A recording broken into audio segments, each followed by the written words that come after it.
Hi all, I'm Coach James Ballantyne from Ballantyne Human Performance, your performance partner this year at Middle Park. And today I want to do a quick video on the understanding our injury risk. So last week I put out an infographic on some of the key factors around injury risk and understanding how injuries occur. And today I'm just going to do a short video going over a couple of the key points in the PDF that was also put out. So one thing we want to get really clear on is the performance is not just about speed, power, fitness. It's also about you being able to just be on the ground, be in the game, enjoy yourself, enjoy your football. So it's really important that we frame all of this in that way, and how we understand injury risk.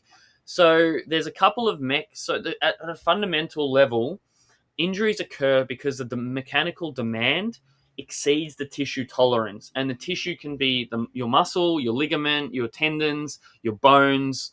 Uh, so when we're thinking about injury, it's a load versus capacity issue. So you can see from the graphic that there's these different mechanisms that all can combine to overload the capacity or the tolerance of the tissue, and that's what results in injury. So it's never really bad luck or anything like that.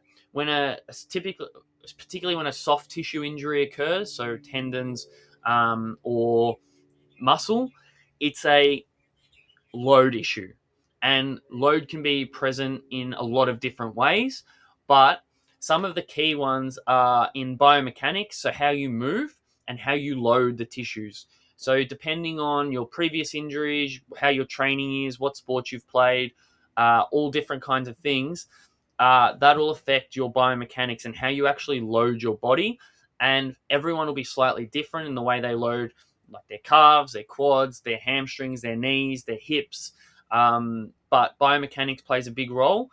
Fatigue also plays a big role, and that can show up in a number of different ways. Fatigue can be from your total volume, so what you're doing overall.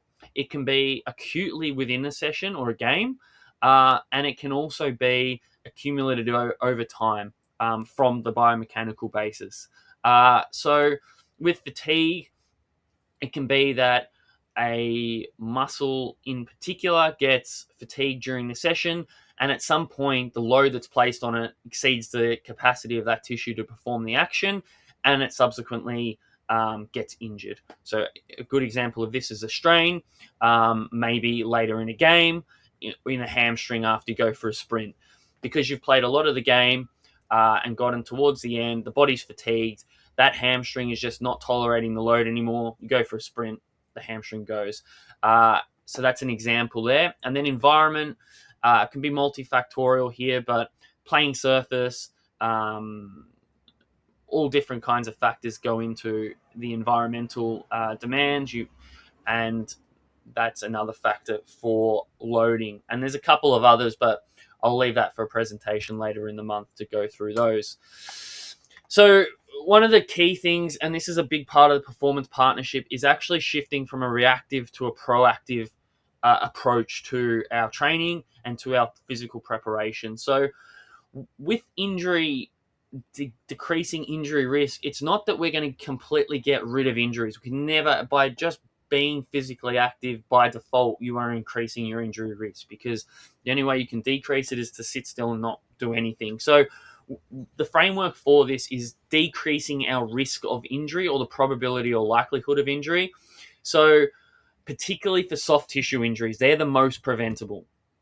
So we have four key factors that go into this: neuromuscular training, so movement quality, improving our biomechanics, and our strength and our power.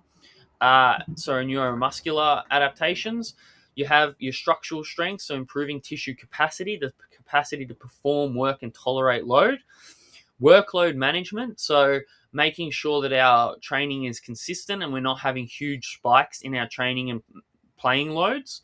And then holistic recovery, so our sleep and our fuel for recovery, but also our fuel for performance. So it's about being deliberate and proactive with this, and combining all these four areas rather than just doing one thing, because they all work together to give you the best outcome. So that's it for today's presentation. it's a short one. I just wanted to cover some of these fundamental principles. Next week, I'll go over in a bit more detail what it actually looks like to develop these areas and what we should be looking to do to implement it.